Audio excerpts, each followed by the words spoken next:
আগরতলার সুকান্ত একাডেমিতে অনুষ্ঠিত ত্রিপুরা কেন্দ্রীয় বিশ্ববিদ্যালয়ের সাংবাদিকতা ও গণযোগাযোগ বিভাগের প্রাক্তন ও বর্তমান ছাত্রছাত্রীদের পুনর্মিলন ও নবীন বরণ অনুষ্ঠানটি শুধু একটি স্মৃতিচারণমূলক মিলন মেলার সীমাবদ্ধ ছিল না, বরং এই অনুষ্ঠানটি পরিণত হয় সাংবাদিকতার অতীত, বর্তমান ও ভবিষ্যৎ চ্যালেঞ্জ নিয়ে এক গুরুত্বপূর্ণ বৌদ্ধিক আলোচনার মঞ্চে।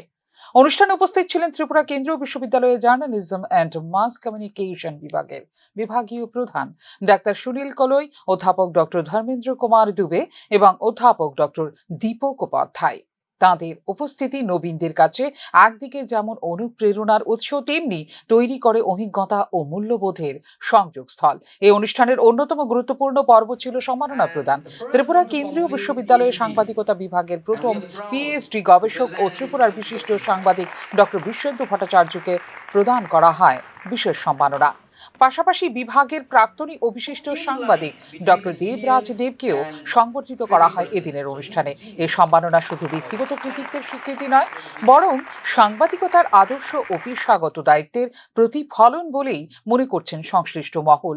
সম্মাননা পর্বের পর আয়োজিত বিশেষ আলোচনা সভায় সংবাদ মাধ্যমের রূপান্তর ও সংকট নিয়ে বিস্তারিত আলোচনা হয়। পেড নিউজ ও ফেক নিউজের মতো গুরুতর সমস্যা কিভাবে সাংবাদিকতার বিশ্বাসযোগ্যতাকে ক্ষতিগ্রস্ত করছে, সেই বিষয়টি উঠে আসে আলোচনায়। তথ্যের অবাধ প্রবাহের যুগে সত্য যাচাই ও নৈতিকতার প্রশ্ন আরও বেশি গুরুত্বপূর্ণ হয়ে উঠেছে বলে মত দেন প্রজাপিতা দেব রায়। It's a pretty rampant and prevalent tendency in Tripura and elsewhere that we spread fake news.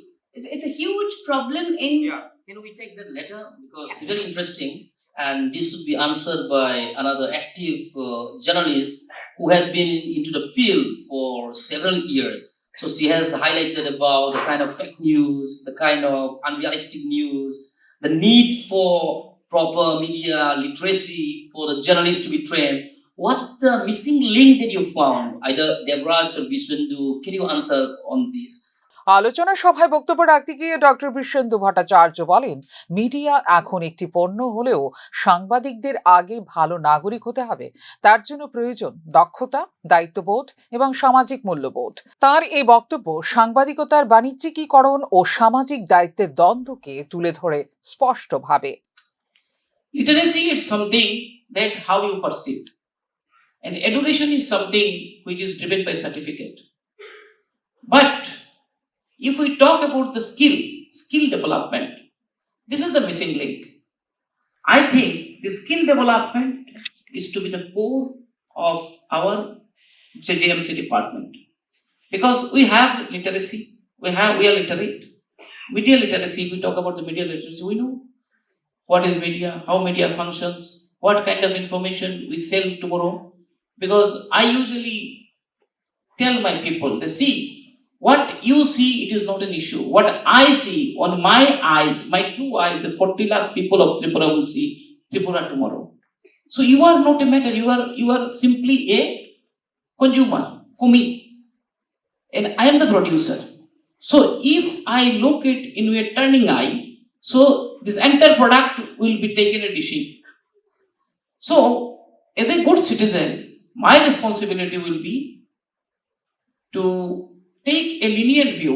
Lenient view means because my understanding doesn't matter. That's why they say it is something like Mahabharata, where Sanjaya is just narrating to Dhritarashtra, and all of us still, after so many centuries after, we are just studying this, what is this, why this was happened. So I think role of media should be like a Sanjay. We all are Sanjays. But if someone questions about the Sanjay's understanding, whether Sanjay has seen it properly, or whether it was correct, actually it was happened or not, it's a question of mistrust. অন্যদিকে digital মিডিয়ার বর্তমান প্রবণতা নিয়ে উদ্বেগ প্রকাশ করেন সাংবাদিক দেবরাজ দেব। বর্তমানে digital media কন্টেন্টে নির্ভর হয়ে পড়ছে, যেখানে সিরিয়াস পাঠকের সংখ্যা কমে যাচ্ছে ক্রমশ। মানুষ তুলনামূলকভাবে গসিপ ও গল্পের দিকে বেশি ঝুঁকছে, যা মানসম্মত সাংবাদিকতার জন্য এক বড় চ্যালেঞ্জ বলে উল্লেখ করেন তিনি। Consumer group of digital media content in India is the age group between 18 to 30.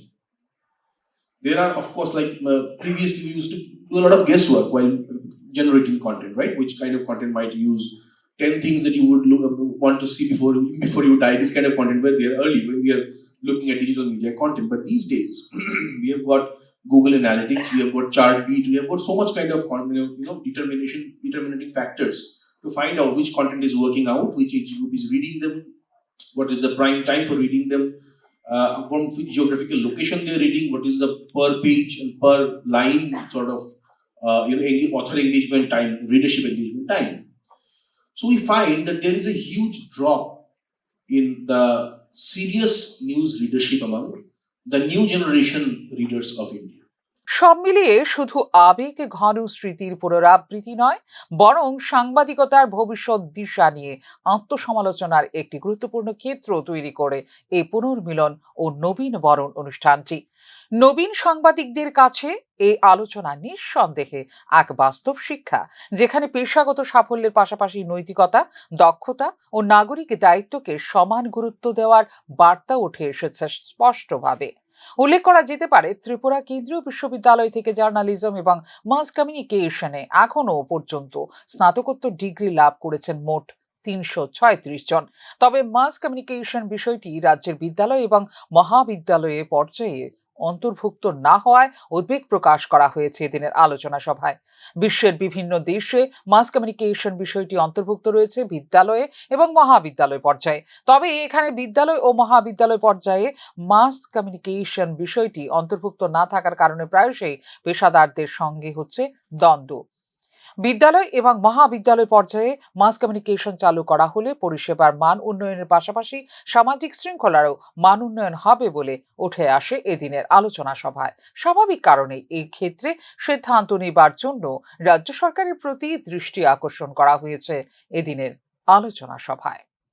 ফিউরো report, news now.